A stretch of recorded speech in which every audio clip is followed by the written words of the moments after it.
The following story has been brought to you by StoriesToInspire.org.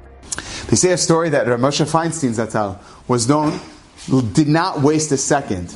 And he had Middot like you wouldn't believe. So a lot of times when people would see certain things that would be compromising on what a normal person would feel comfortable with, they got very upset that people were not treating Rav Moshe Feinstein with the proper kavod that was due to him. So I'd like to share with you two stories that show how he was such an anav, that he worked with the people despite their, as they say in Yiddish, their mishagas, with their craziness, he was able to work with that. And that shows you, gaonot, that shows you such brilliance on his part that he was able to do that. And these are our manigim, these are our leaders who we look up to. First story, now this story I didn't hear from the person who it happened to. I heard it klisheni, I heard it from the person who is a chavruta who it happened to. So the story goes is that Rav Moshe Feinstein used to have a certain driver that took him to and from his apartment in the Lower East Side, and they would take him to MTJ, the yeshiva that's located there. Okay, so the driver always took him. He knew exactly how Rav Moshe Feinstein would get in the car, how he came out. He was already an elderly man. He knew exactly which route to take. Anyways, make a long story short, the usual driver was out that day or week, I'm not exactly sure, and they had to find a substitute. So they got someone who they thought was someone who's a good substitute.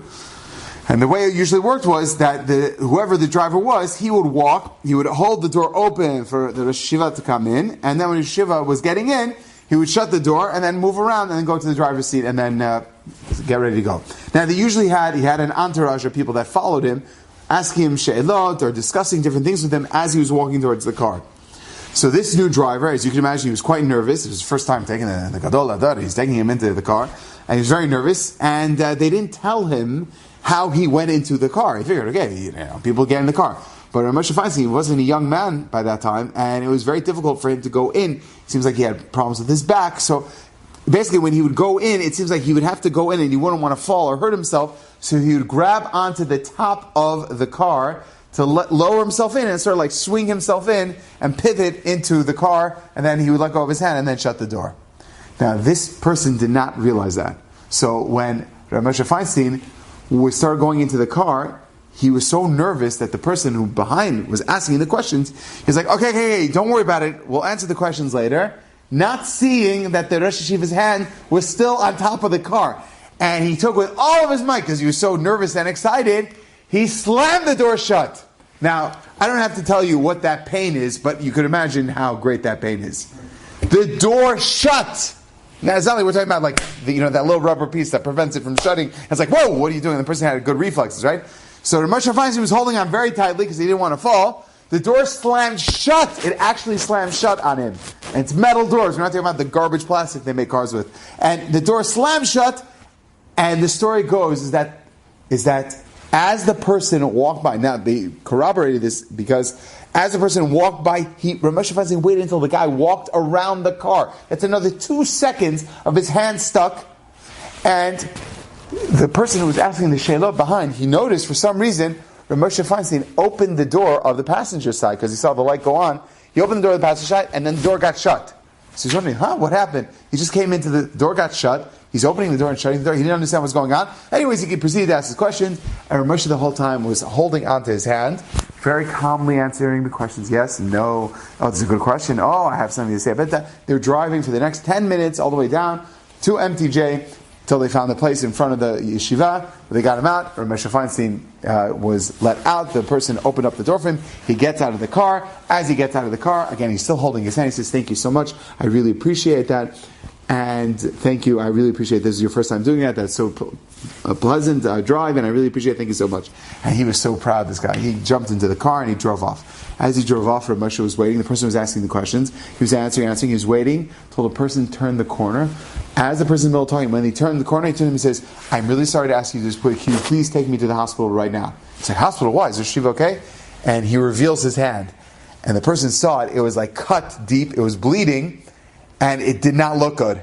He goes, oh my gosh, what happened? He says, did he shut the door on the Rosh Yeshiva's hand?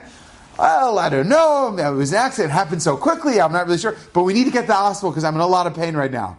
And they went the whole time. Anyways, the doctor said it was a very severe cut. I mean, it could have really hurt him, but he was in severe pain. But he was calm. He dealt with what was dealt towards him. He took the lemons and made lemonade. He was able to understand this person, he'll get so embarrassed if I say anything, and I don't want to do that. It's his first time. And he shut the door on my hand. Now, the only reason why he was able to hold that in, because he didn't want to embarrass him of it. Can you imagine the shooting pain he was in? And he waited until the person turned the corner. How many of us, I don't know about you, but most people, within a few milliseconds, everyone would know that the door got shut on this person's hand. Not Rav Moshe Feinstein, because he dealt what was dealt to him. And that's a real Eved Hashem. When a person understands that you're not going to get what you think is what's right, Borei Olam says, it's not the time yet. Deal with what I'm dealing with you. And if you do that, ultimately you'll only have beracha from your life. Another story. There was a story that Achavruta and Moshe Feinstein was learning in his study, and suddenly they get a knock on the door. The door opens up. Yes. Yeshiva. You know that Bachur in Yeshiva? He's 42 years old. Yeah. He just became a Chatan. Oh my gosh, Mazal Tov, thank you so much. What a simcha. Wow. Bachur ran away. Fine. 3 minutes later, in the middle of learning again, another Bachur came. Rosh Yeshiva, the 40-year-old Bachur. Who knew? Yeah. He became a Chatan. Oh my gosh, Mazal Tov, thank you so much for saying that. I appreciate it. Only smachot. Fine. Another one. This went on for 12 Bachurim. Do you understand that? 12 Bachurim. And each one had the exact same man. The Chavruta saw this. He saw this story happen. After the 12th one came, he said, Ashiva, I don't understand. Just the first one, okay, that's real news. Second one, okay, you want to make the person feel good. But number 10, 11, and 12, really? He says, what do you mean? They wanted to share good news with me. How could I totally pop their bubble and say, oh, I heard that already. Yeah, it's okay. Why would I do that to somebody? They're excited. They want to share that with me. How could I not allow them to that? That would be gezel. That's stealing from people. I'm stealing their happiness. Who thinks like that? The Gedolei Ador think like that. They think that we are making a difference in the world because I'm an Eved Hashem. Enjoyed this story? Come again. Bring a friend. StoriesToInspire.org